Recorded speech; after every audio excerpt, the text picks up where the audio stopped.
My father leaned back in his chair, smirking under the warm restaurant lights, and his hand cracked across my face when I said, "No." The smell of hot garlic butter sauce lingered, the sound of cutlery stopped. My mother whispered, "You think you're better than us?"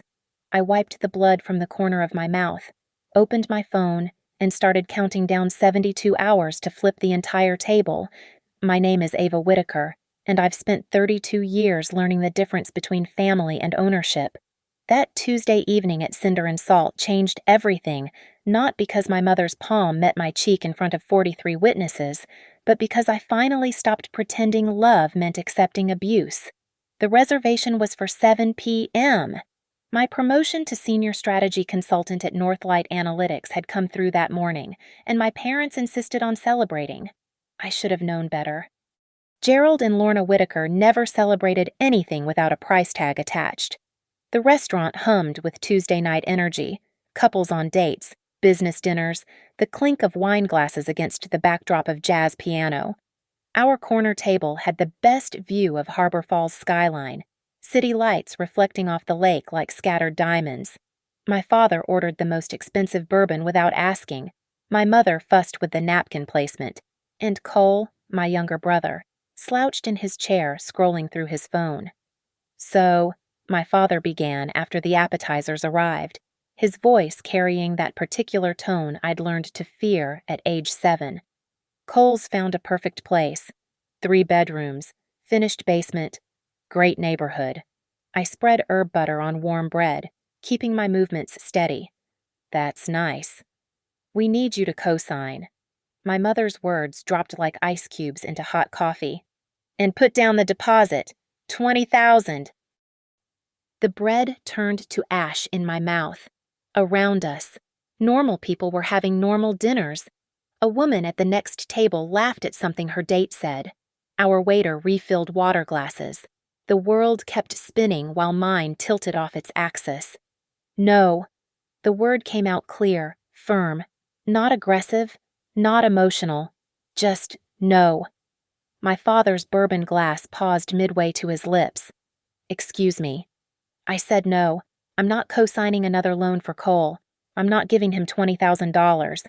"It's not giving," my mother hissed, her voice low but sharp enough to slice. "It's helping family. Everything we've done for you. Everything you've done." The laugh escaped before I could stop it. "You mean the $17,000 in emergency loans never repaid? The credit cards opened in my name. The retirement account you convinced me to liquidate for Cole's last business venture that failed in 3 months. My father set down his glass with deliberate slowness.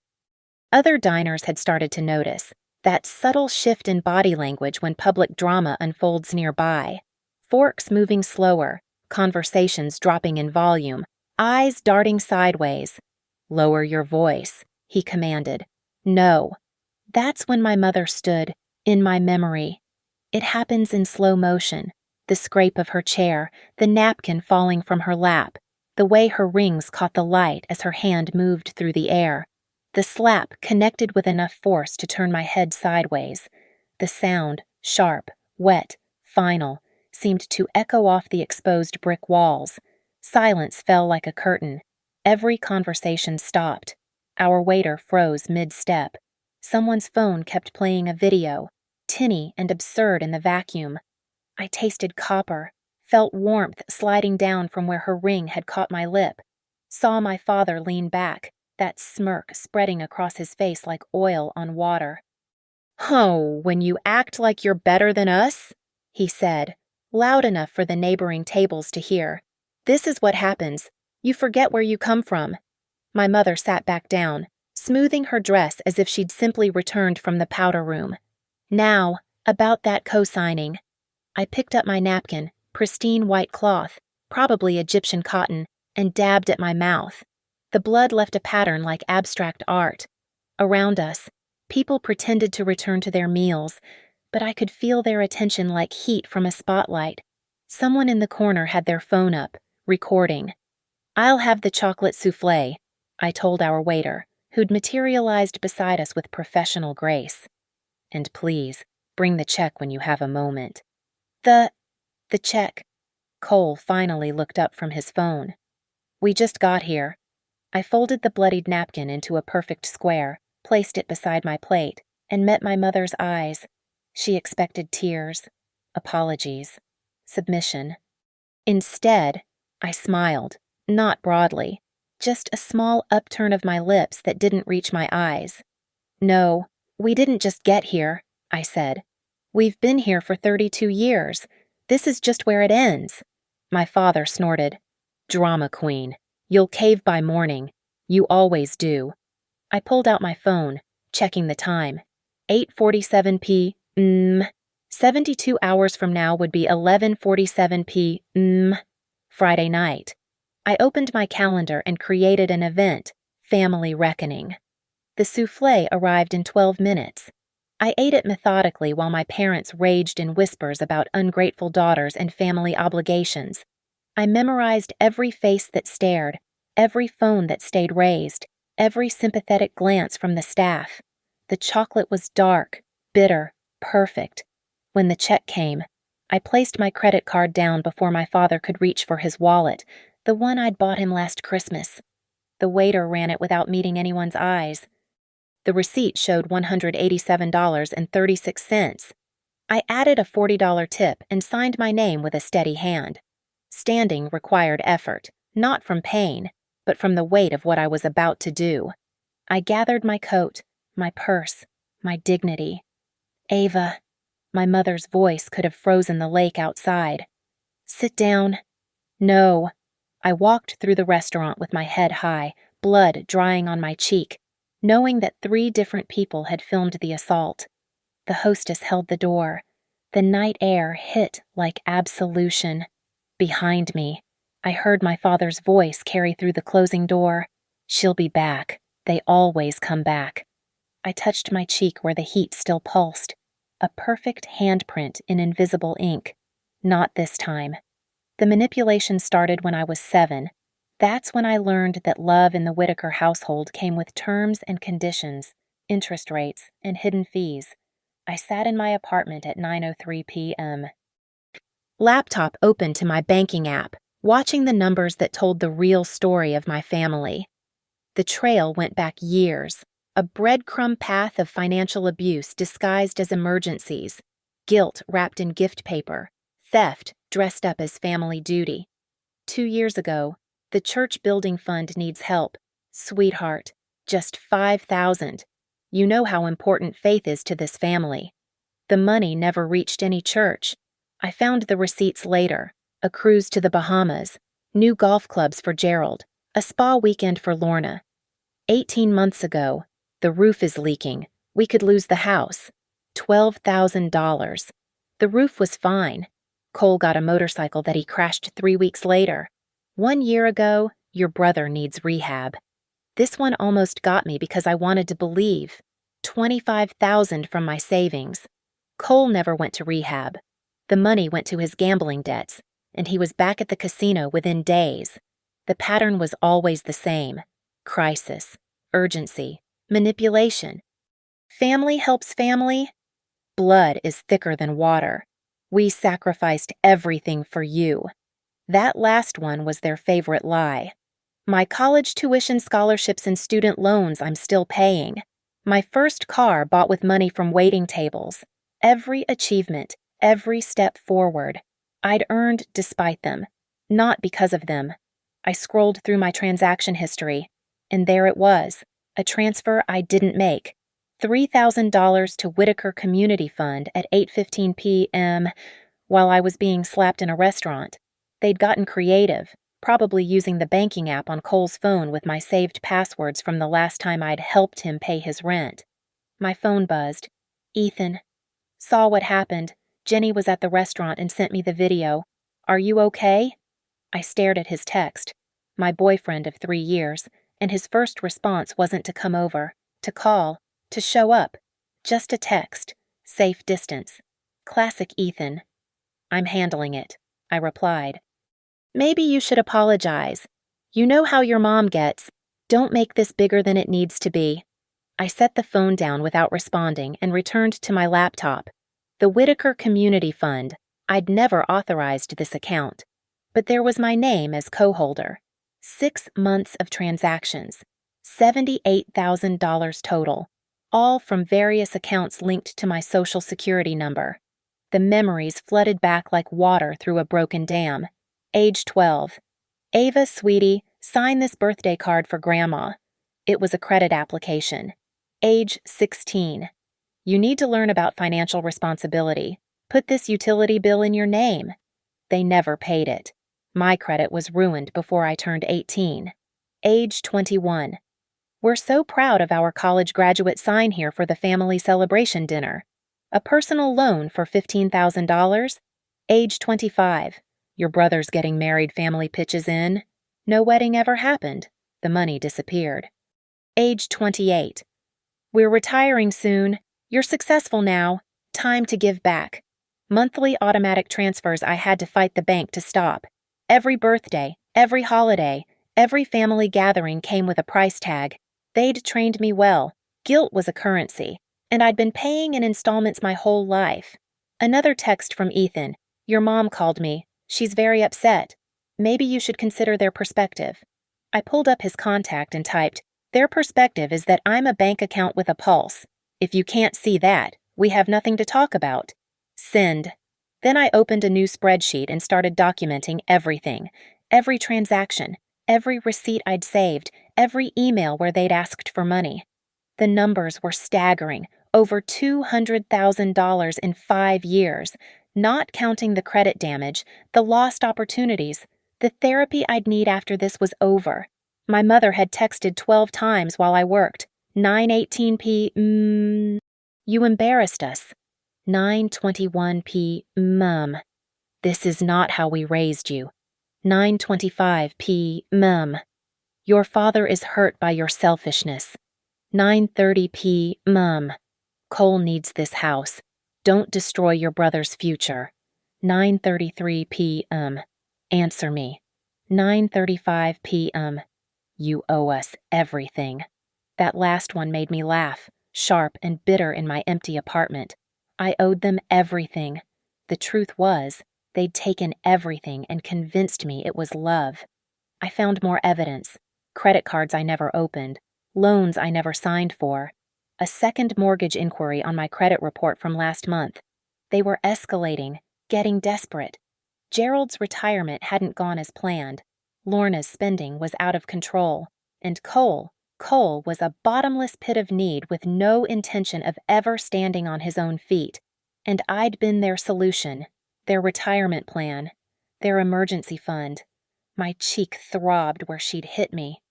In 28 years of manipulation, they'd never been physically violent before. Tonight was different. Tonight, I'd said no, and the mask had slipped completely.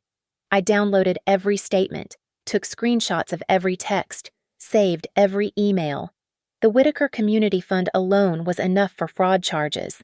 The forged signatures on the loan applications were federal crimes. The credit cards were identity theft. 3 years ago, I would have sobbed. 1 year ago, I would have doubted myself. 6 months ago, I might have given in. Tonight, I felt nothing but cold clarity. My phone rang. Ethan. I let it go to voicemail. Then Gerald called. Then Lorna. Then Cole. The family phone tree in action, each one leaving messages that ranged from fury to fake concern to outright threats. At 11:45 p.m., I closed my laptop and stood by the window, looking out at Harbor Falls glittering in the darkness. Somewhere out there, my parents were probably plotting their next move, convinced I'd crawl back by morning with apologies and checkbook in hand. They didn't know it yet, but they'd already lost. The slap wasn't just assault, it was evidence. The video wasn't just embarrassing, it was proof of pattern behavior. The Whitaker Community Fund wasn't just theft, it was the rope they'd hung themselves with. 70 hours and 15 minutes remained on my countdown. I touched my reflection in the window, fingers tracing the phantom heat of my mother's hand. Time to return the favor. The video went viral in our neighborhood Facebook group by Wednesday morning. Local woman assaults daughter at upscale restaurant. Posted by someone with the username Harbor Falls Watch at 6:42 a.m. 300 views in the first hour. The comments split predictably half condemned my mother, half condemned me for disrespecting my elders. Gerald's response was swift. By 7:15 a.m. He'd posted his own version. Our daughter has always been troubled. We tried to celebrate her success, but she threw our love in our faces. Mental illness runs in families. We're praying for her. I screenshot everything while eating breakfast. My lawyer's business card propped against my coffee mug. Marta Alvarez and I had lost touch after law school, but when I'd called her at midnight, she'd answered on the second ring. Ava, it's been years. I need a lawyer, financial fraud, identity theft, and assault. It's my parents. The silence lasted 3 seconds. Then, how soon can you get me documentation? That's when I knew I'd found the right person. Now, at 8:30 a.m., I sat in her downtown office while she reviewed my spreadsheets. Her expression shifted from professional interest to genuine anger as she scrolled. This is extensive, Marta said. The Whitaker Community Fund alone is federal wire fraud. The forged signatures, the unauthorized credit accounts. Ava, this is a pattern of criminal behavior spanning years. I know. Why now? What changed? I touched my cheek. The swelling had gone down, but the bruise was spectacular, purple spreading into green at the edges. They've never hit me before. Once that line is crossed, it only gets worse. Marta finished my thought. I need you to understand something. Once we start this, there's no going back. They'll escalate. They'll try to destroy your reputation, your career, everything. They've been destroying me for 32 years, I said. I just didn't want to see it. My phone buzzed. A text from an unknown number. This is Theo Malik. Marta gave me your case. Financial forensics specialist. Can you meet at 2 p.m.? Marta smiled. Theo's the best. He's worked with the FBI on cases like this. If there's money hidden, he'll find it. We spent the next 2 hours building the foundation. Cease and desist letters. Emergency restraining orders. Account freezes. Marta moved with surgical precision. Each document another scalpel cut. I want to give them one chance, I said. A meeting. Public. Controlled conditions. Marta raised an eyebrow. That's dangerous. Not if we do it right. I want witnesses.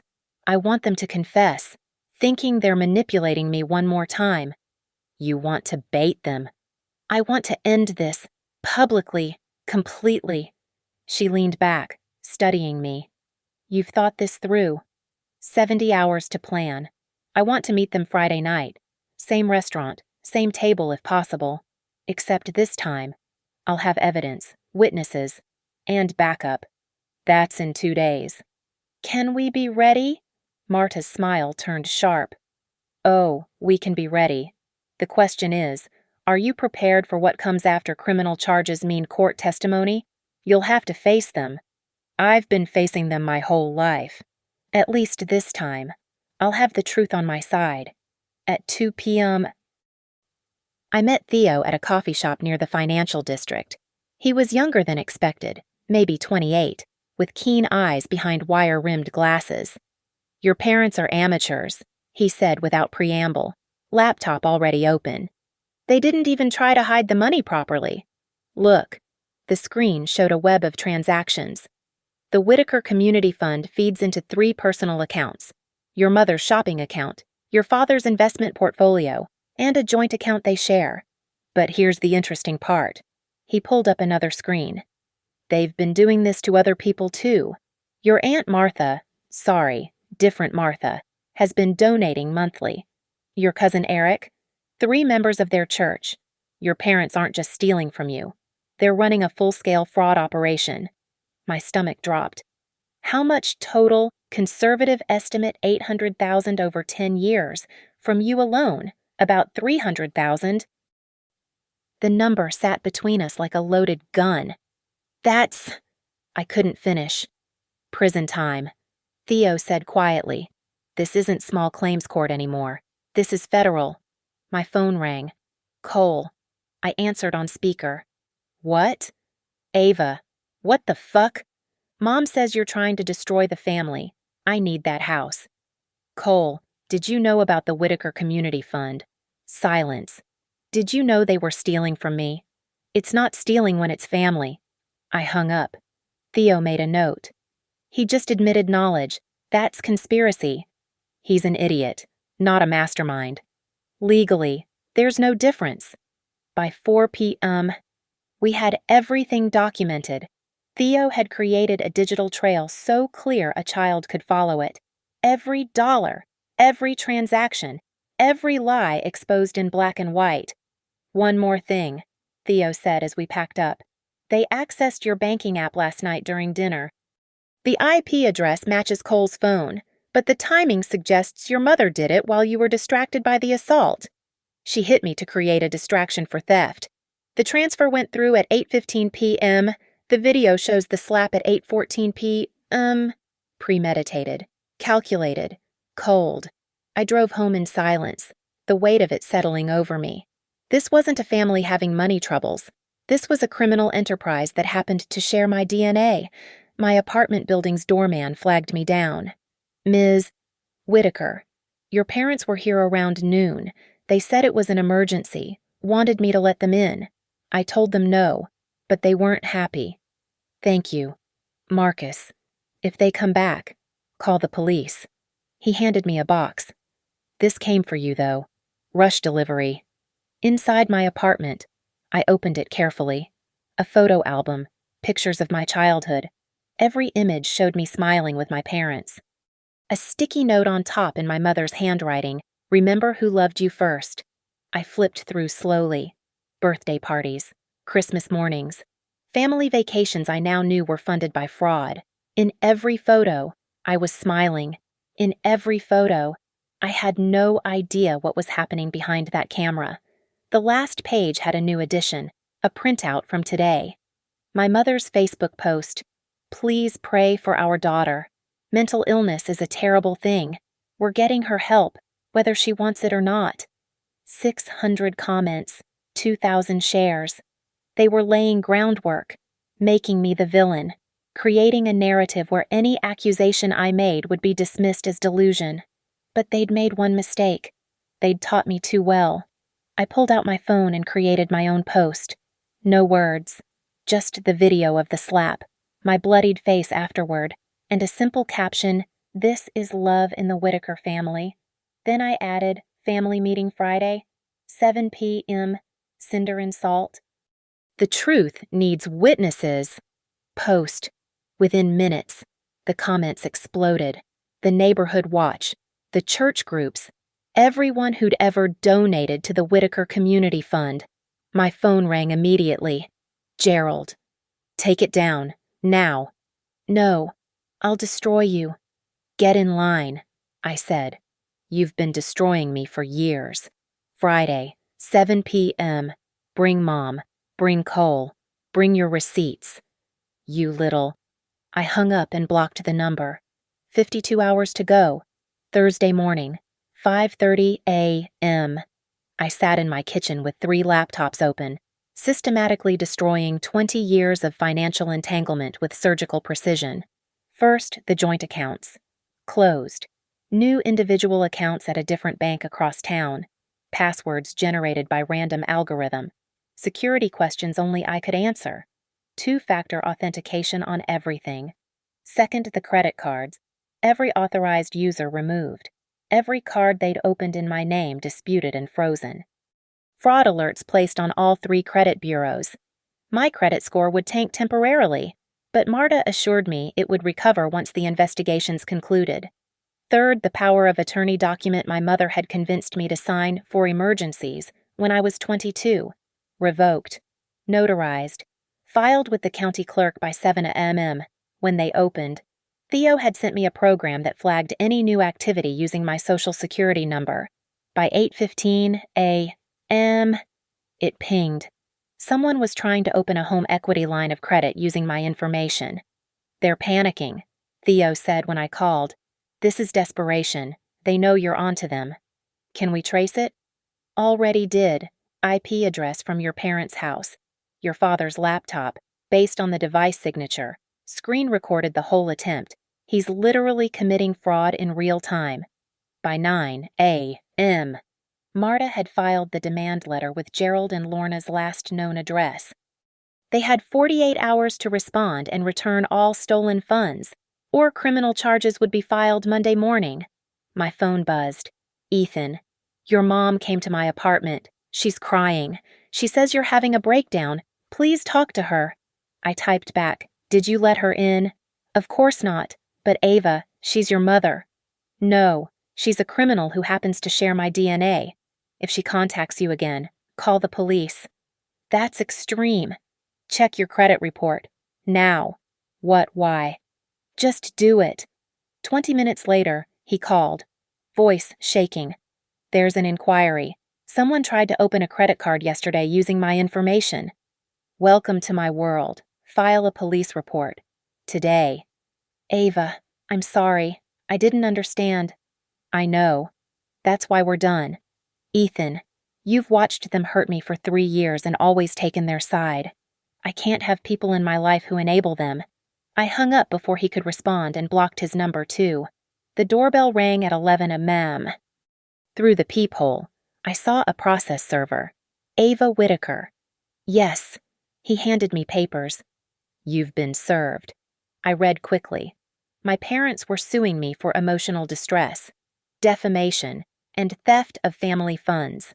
They were claiming the money in the Whitaker Community Fund was rightfully theirs, and I'd stolen it by freezing the accounts. I actually laughed. They'd just admitted in legal documents that the fund existed and they controlled it. Marta was ecstatic when I sent her the papers. They're idiots. This is beautiful. They've confessed to controlling accounts opened with your social security number without your permission. What's the play? Countersue immediately. And I mean everything.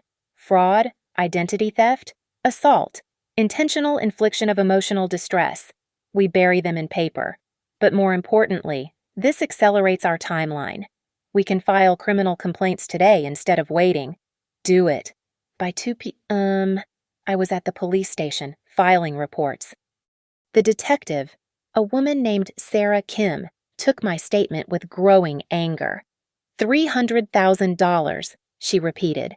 And this has been going on since you were a minor. Since I was 7. Here's the documentation. She reviewed Theo's files, the bank statements, the forged signatures. Ms. Whitaker, this is going to be referred to the Financial Crimes Unit and likely the FBI. Are you prepared for that? I'm prepared for whatever it takes. Your parents will likely be arrested. Good. She studied me. Family fraud cases are hard. Emotionally. I mean, we have counseling resources. Detective Kim, they stopped being my family the moment my mother slapped me for saying no. Now they're just criminals who know my medical history. Back home, I prepared for tomorrow's dinner. I'd reserved the private dining room at Cinder and Salt, the same restaurant, because symbolism mattered. The manager, horrified by the viral video, had comped the room and offered to provide security. We have cameras in that room, he'd said. Full audio and video. For your protection. Perfect. I created a presentation on my laptop. Every fraudulent transaction. Every forged document. Every lie cataloged and cited. 47 slides of evidence that would play on the wall-mounted screen during dinner. Theo had created something special. A real-time tracker showing where the stolen money went. Purchases. Vacations. Debts paid. A live map of their theft. It's petty, he'd said, grinning, but effective. At 4:30 p.m., I placed my trap, using a burner phone. I sent a text to Cole from a number he wouldn't recognize. Ava's having a breakdown. She's giving away her money at dinner tomorrow. Be there. He'd never resist free money. None of them would. Then I sent an email to the extended family from a new address. Please join us for an important family announcement. 7 p.m. Friday. Cinder and Salt private dining room. The truth about the Whitaker Community Fund will be revealed. My phone exploded with calls. I ignored them all. At 6 p.m., I met with the banker who'd been helping trace the fraud. Marcus Chin. No relation to anyone in my story. Just a competent professional who'd seen too many family fraud cases. We've frozen everything tied to your SSN, he confirmed. Any attempted transaction will trigger an immediate alert and recording. We've also found 3 more accounts you didn't know about. How much? Another 40,000, all opened in the last 6 months. They were accelerating. Desperation. Or greed. Maybe both. I signed the last papers, officially severing every financial connection. 25 years of entanglement ended with a signature. That evening, I sat in my apartment and wrote out my statement for tomorrow. Not emotional, not vindictive, just facts. Each word chosen carefully, each pause planned. My former life was ending in 18 hours. Every relationship, every tie, every obligation I'd carried since childhood. The doorbell rang at 9 p.m. Through the peephole, my mother, mascara streaking her face. Ava, please, I know you're there. I'm sorry about the slap. You made me so angry, but we can fix this. We're family. I sat on my couch, listening to her sob and plead for 20 minutes. She cycled through every manipulation guilt, rage, false apology, threats, love bombing, a greatest hits album of emotional abuse. You owe us, she finally screamed. We gave you life. We raised you. You owe us everything. I opened the door just wide enough to be seen. You gave me life, then spent 32 years trying to destroy it. See you tomorrow at 7. Her face contorted, hand rising reflexively, but I'd already closed the door. 13 hours to go. I pulled up my presentation one more time, checking every detail. Tomorrow, in front of witnesses, with cameras rolling and lawyers present, I would dismantle their entire facade. My phone buzzed. Theo, just found something interesting. Your parents took out a large life insurance policy on you 6 months ago. You might want to mention that tomorrow. Of course they had. I added it to slide 48. Friday morning arrived with a barrage of attacks on every front. 6:12 a.m. A call to Northlight Analytics HR department claiming I was mentally unstable and a danger to the workplace. My boss, Sandra, called me directly. Ava, someone identifying as your mother just tried to get you placed on administrative leave. She sent photos of you looking disturbed at a restaurant. Screenshots of the assault video where she slapped me. That's what I figured. Don't worry. I told her any further contact would be considered harassment. But heads up, they're trying to destroy your career. 7:45 a.m. My landlord texted. Your father just offered me 6 months' rent up front if I evict you immediately. Said you're involved in illegal activities. What's going on? Family fraud case. I'm the victim. Police reports are filed if you need verification. Jesus, I'm sorry. Ava, you're a good tenant. I told him to leave or I'd call security. 8:30 a.m. Facebook had become a battlefield. Lorna's post about my mental breakdown had gained traction overnight. 2,000 shares, mostly from people who didn't know us but loved family drama. She'd posted photos from my childhood with captions like, "Before the illness took hold," and "We just want our daughter back." But the tide was turning. People who'd been scammed by the Whitaker Community Fund were speaking up. Aunt Martha, the other Martha, commented, "That fund was supposed to help my cancer treatment. I gave $15,000. Where did it go?" Lorna.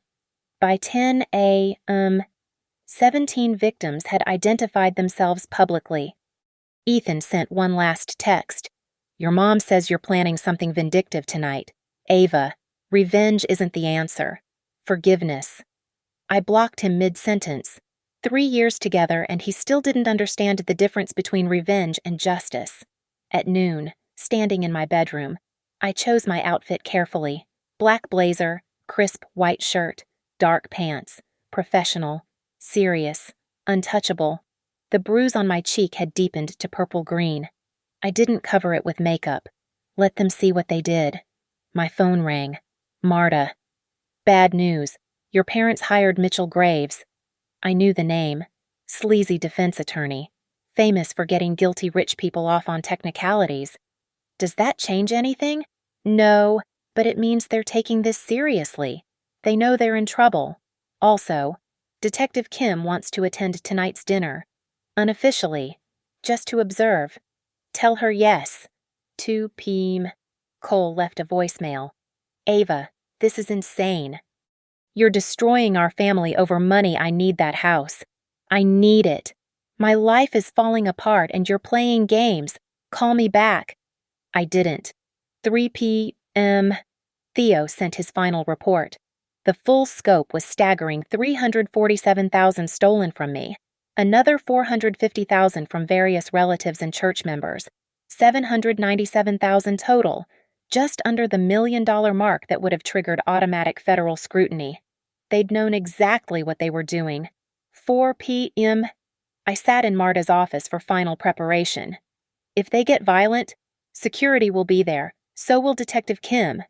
If they admit to anything, it's all being recorded, the restaurant's cameras and our own backup device.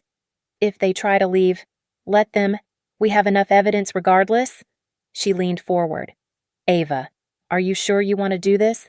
We could handle everything through courts. No confrontation needed. They spent my entire life making me perform for them. Smile for the camera. Ava, be grateful. Ava, one last performance seems fitting. 5:30 p.m. I arrived at Cinder and Salt early. The manager showed me to the private room, the same one I'd reserved. Long table, cream tablecloth, soft lighting, a screen on the wall where my presentation would play, cameras in every corner, invisible but watching. I set up my laptop, tested the connection. 48 slides of evidence ready to autoplay. 6 p.m. The witnesses began arriving. Detective Kim in plain clothes, sitting at a corner table with a clear view. The bank representative, Marcus Thompson, different from the Marcus at my building, with fraud documentation. 3 victims of the Whitaker Community Fund, including Aunt Martha, my neighbor Nora Reeves, who'd witnessed years of my parents' behavior, the restaurant manager. And surprisingly, the assistant pastor from my parents' church, the one who'd discovered the fund never received the donations it claimed. 6:45 p.m. Footsteps in the hallway. Familiar voices raised in anger. This is bullshit. Gerald, she's playing us. Shut up. Lorna, smile. We're being watched. They entered at 6:50 p.m. My father in his best suit, my mother in pearls, Cole slouching behind them in jeans and a wrinkled shirt. Their lawyer, Mitchell Graves, followed, briefcase in hand. They stopped when they saw the witnesses. What is this? Gerald's voice came out strangled. Sit down, I said calmly. We need to discuss the Whitaker Community Fund. My mother's face cycled through emotions, rage, fear, calculation. She chose tears. Ava, sweetheart, why are you doing this to us? Slide 1, I said, and clicked play. The screen lit up with the fund's incorporation documents, forged signatures highlighted in red. That's my signature, Aunt Martha said loudly. Except I never signed that. Gerald stood. We're leaving. You should stay, Detective Kim said, not moving from her corner. This concerns you.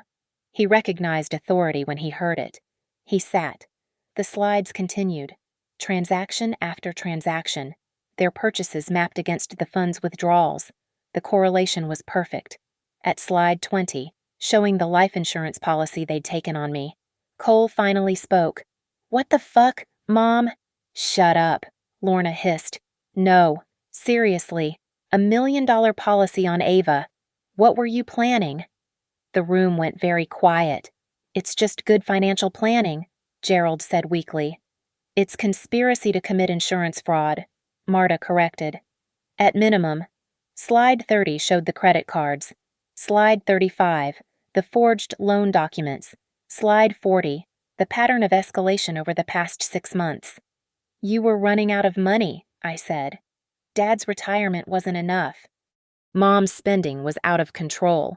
Cole's debts kept mounting. So you accelerated.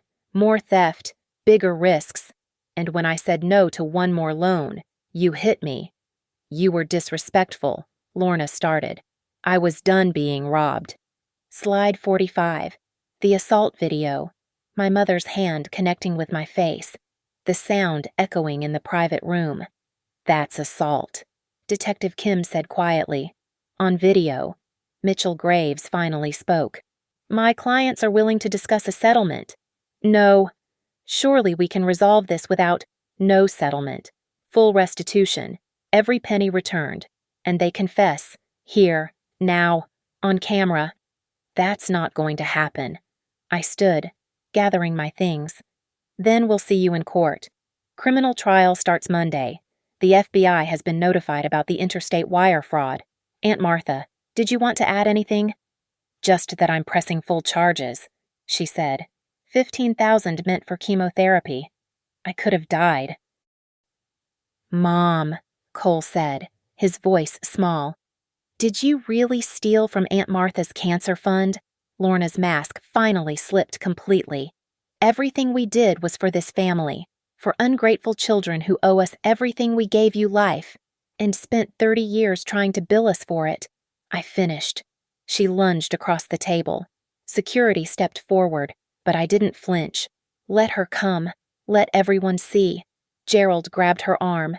Don't. Not again. Again. Detective Kim stood. Has there been other violence? The room waited. $23,000 in emergency room bills over 15 years, I said quietly. Mysterious accidents, falls, doors running into me, all documented. That was a lie. The injuries were real, but they were from my clumsiness, sports, life. But Gerald and Lorna didn't know that. The fear in their eyes was beautiful. We're done here, Mitchell Graves said, standing. Yes, I agreed. We are. The room remained frozen as Mitchell Graves ushered my parents toward the door. But I wasn't finished. Not yet. Wait, I said, my voice cutting through the tension. There's something else. I clicked to slide 46. A flowchart appeared, meticulously crafted by Theo over the past 48 hours. Every arrow, every connection, every fraudulent penny tracked and traced.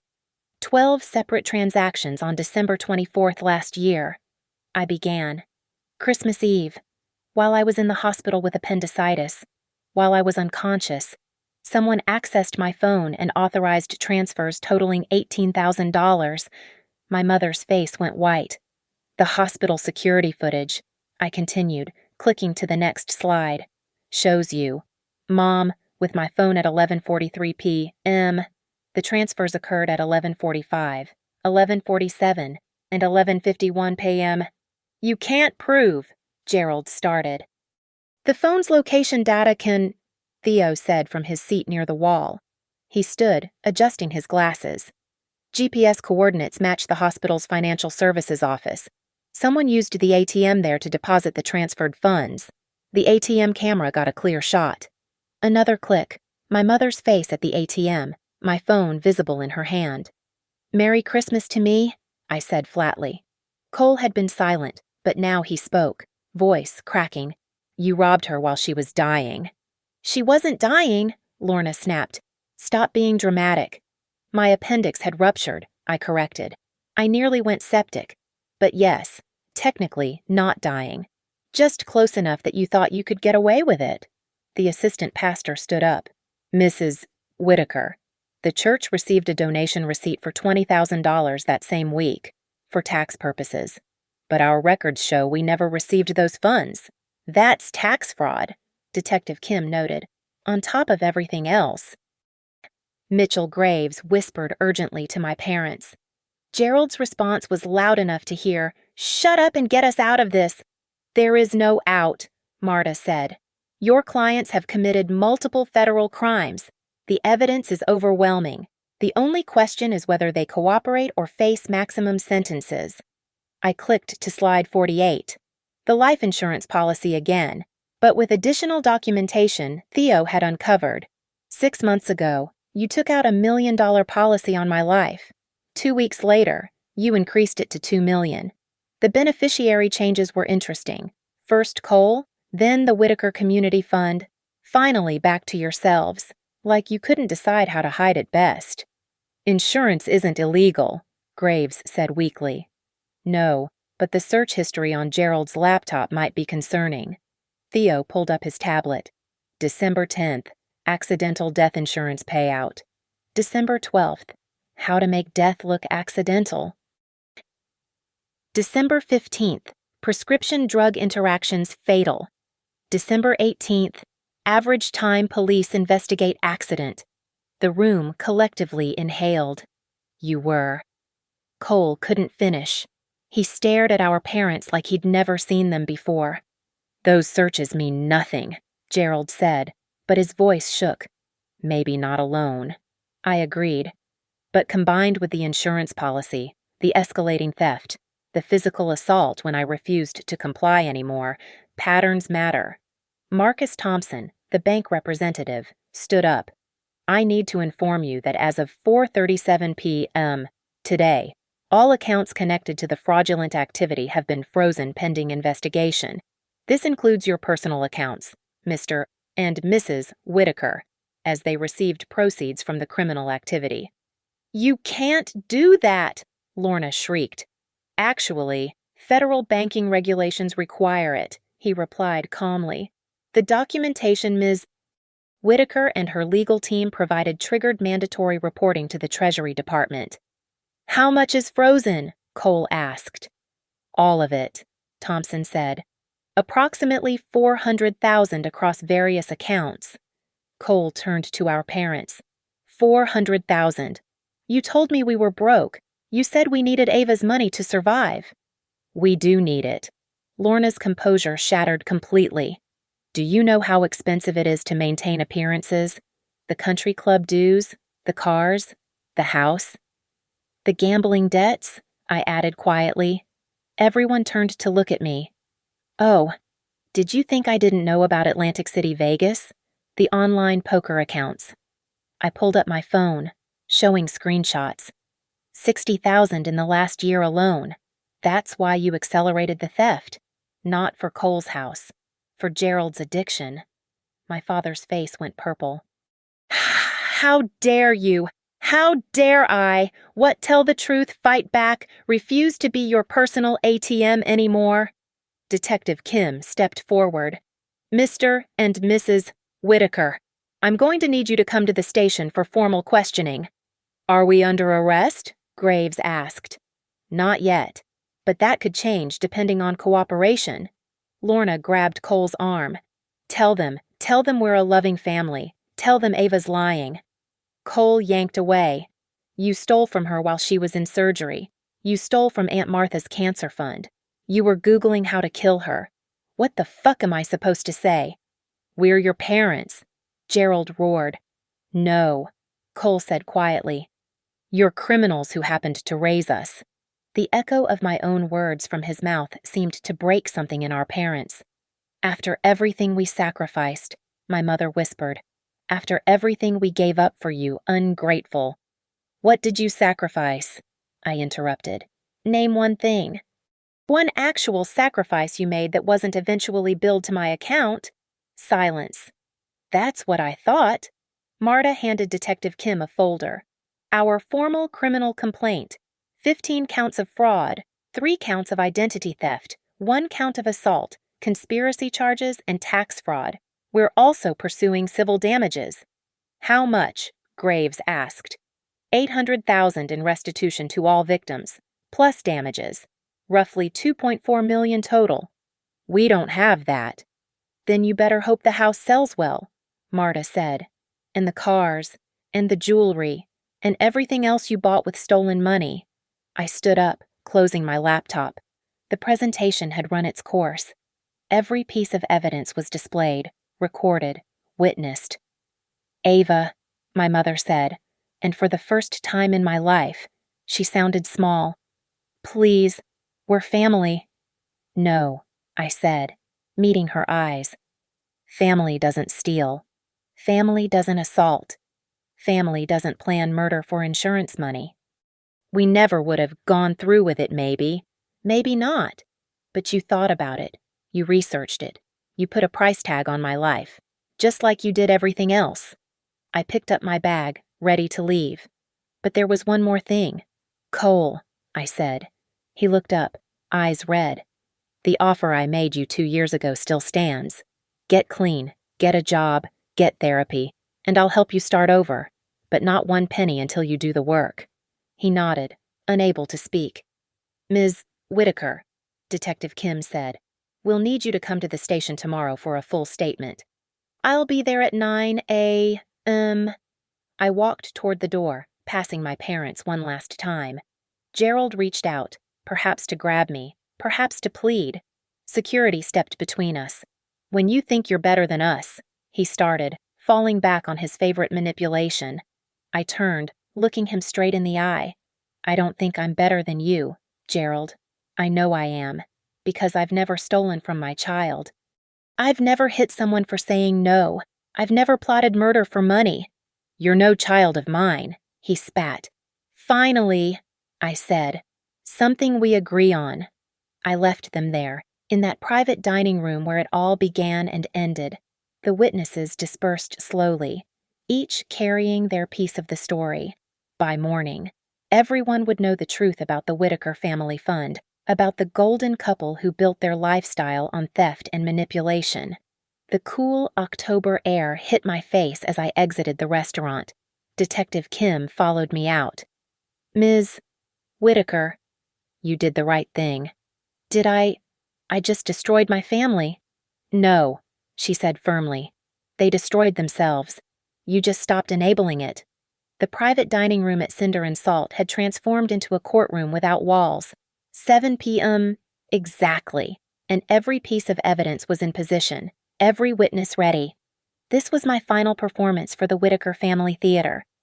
Before we conclude, I said, standing at the head of the table, there's one more matter to address. I pulled out a manila envelope, thick with documents. My hands were steady as I removed each page, laying them out like tarot cards predicting their future. January 15th. Mom, you called my employer claiming I was mentally unstable. February 3rd. You filed a false police report saying I threatened you. March 22nd. You attempted to access my medical records by impersonating me. Each date landed like a hammer blow. Lorna's face crumbled with each revelation. April 10th, I continued. You contacted my ex-boyfriend Ryan from college, trying to get dirt on me. May 7th. You hired a private investigator to follow me. June 19th. You attempted to break into my apartment while I was at work. My neighbor, Mrs. Patterson, saw you and called building security. You're paranoid, Gerald said, but his protest sounded hollow. Am I pulled up security footage on my laptop. This is from my building, 2:23 p.m., June 19th. There you are, Mom, with Cole, trying to convince the super that you'd lost your key. Except you don't live there. Cole's head snapped up. You told me we were visiting Ava for lunch. Shut up, Lorna hissed. July 8th. I continued relentlessly. You created a fake email account in my name and sent a resignation letter to Northlight Analytics. Fortunately, my boss Sandra called me directly. August 12th. You called my psychiatrist pretending to be me, trying to get information about my sessions. You see a psychiatrist? Cole asked. For the trauma of growing up in this family? Yes, Dr. Brennan has been very helpful in understanding narcissistic abuse. The word narcissistic made my mother flinch like I'd slapped her back. September 4th. You showed up at my gym and told the trainer I was bulimic and shouldn't be allowed to exercise. September 29th. You called my landlord claiming I was running a drug operation from my apartment. We were concerned about you, Gerald protested. October 2nd, I said, ignoring him. You went to 3 different banks trying to get loans using my information. All 3 flagged it as attempted fraud. October 10th.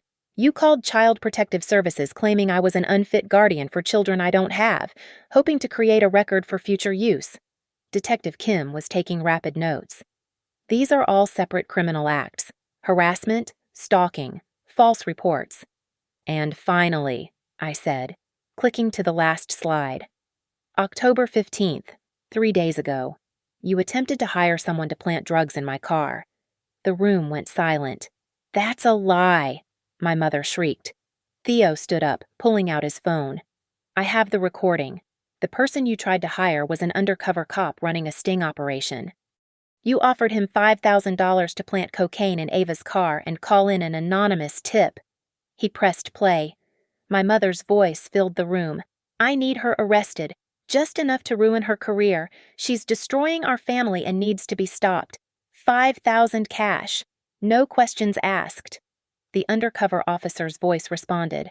"And you want this done to your daughter?" "She's not my daughter anymore. She's a threat that needs to be eliminated."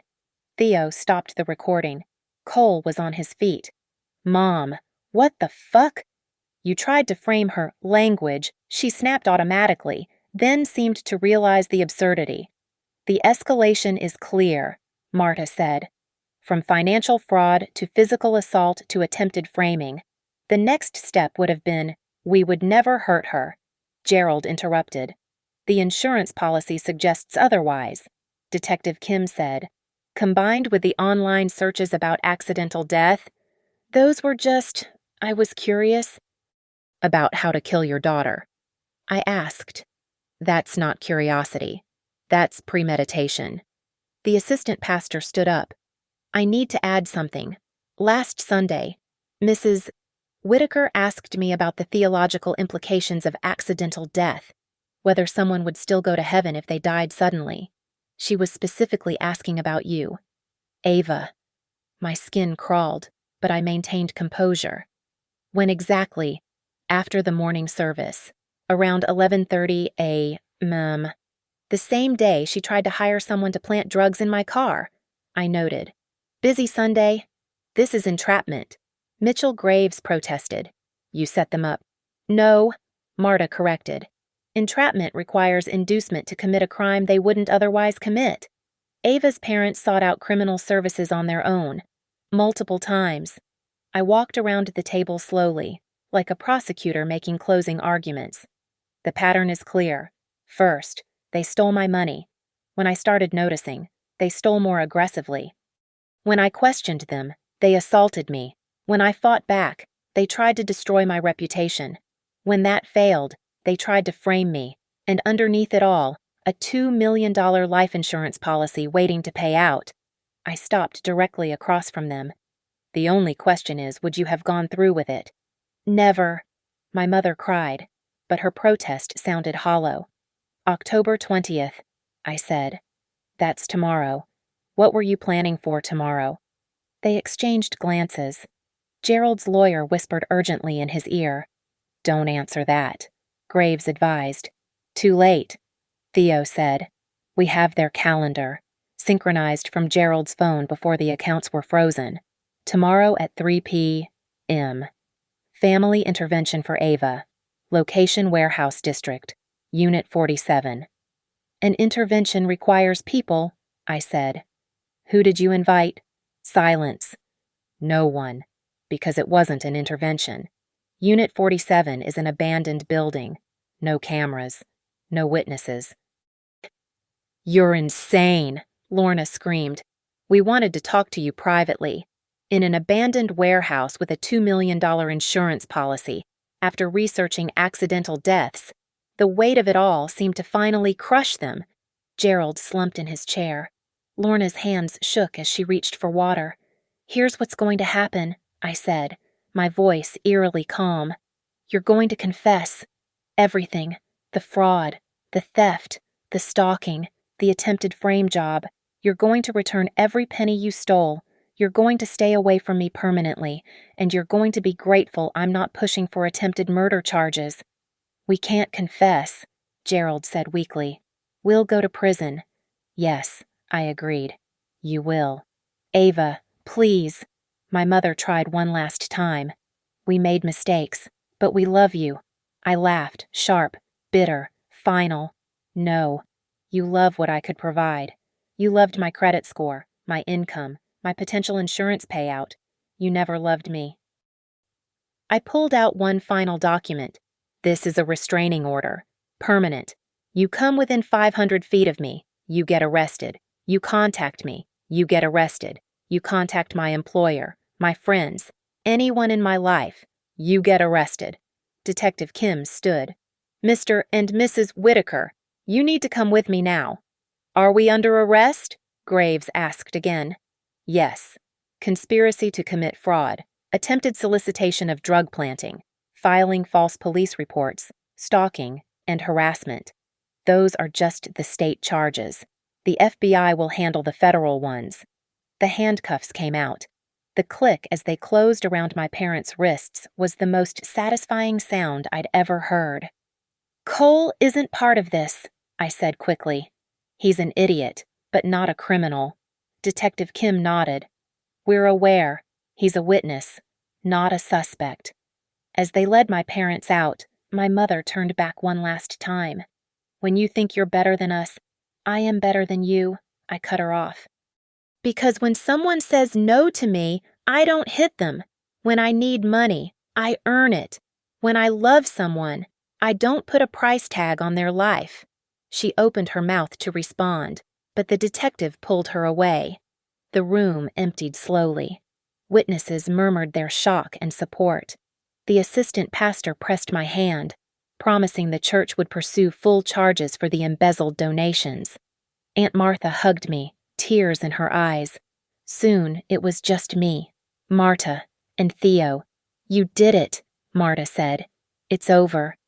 No, I corrected, touching my cheek where the bruise was finally fading. It's just beginning. The trial, the recovery, rebuilding my life without them. That's all ahead. But they can't hurt you anymore, Theo added. I looked at the empty chairs where my parents had sat, at the evidence still glowing on the screen, at the door they'd been led through in handcuffs. No, I agreed. They can't. The handcuffs clicked shut at 8:47 p.m. Exactly 72 hours after my mother's palm had cracked across my face. The symmetry wasn't lost on me. Detective Kim led them out while Gerald tried to maintain some dignity, shoulders straight despite the metal on his wrists. Lorna had collapsed into herself, mascara creating dark rivers down her cheeks, the same cheeks that had never felt the sting of betrayal from her own child, because I hadn't betrayed them. I'd simply returned their invoice, paid in full. The restaurant manager approached quietly. Ms.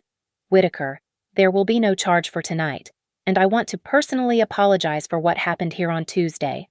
You have nothing to apologize for. Still, he handed me an envelope. The incident report from that night, plus statements from our staff. For your records. The private dining room emptied slowly. Each witness stopped to offer support, share their own piece of the puzzle. Aunt Martha promised to testify. The assistant pastor confirmed the church would press full charges. Even Cole, still in shock, mumbled that he'd cooperate with investigators before stumbling out into the night. By 9:30 p.m., only Marta, Theo, and I remained. The federal charges will take months to process, Marta explained, organizing her files. But the state charges will move quickly. They'll likely plea bargain to avoid trial. How long? I asked. 3 to 5 years. Minimum. More if they don't cooperate. 3 to 5 years of freedom. It sounded like a lifetime. Theo closed his laptop. The frozen assets will be liquidated to pay restitution. You'll recover most of your money, though it'll take time. It was never about the money, I said, surprising myself with the truth of it. It was about making it stop. We left together, stepping into the October night. The air was crisp, clean, free of the suffocating weight I'd carried for 32 years. My phone had been silent since the arrest.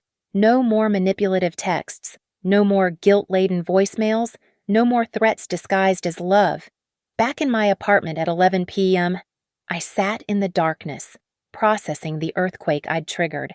Every family photo had been turned face down earlier this week, but now I picked one up, my college graduation.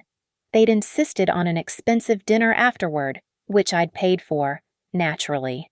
In the photo, their smiles were possessive, proprietary. We made this. Their eyes said, "We own this achievement." I dropped the photo in the trash. My laptop dinged. An email from Sandra at Northlight Analytics. Ava, I heard what happened tonight. Take all the time you need. Your position is secure, and the company fully supports you.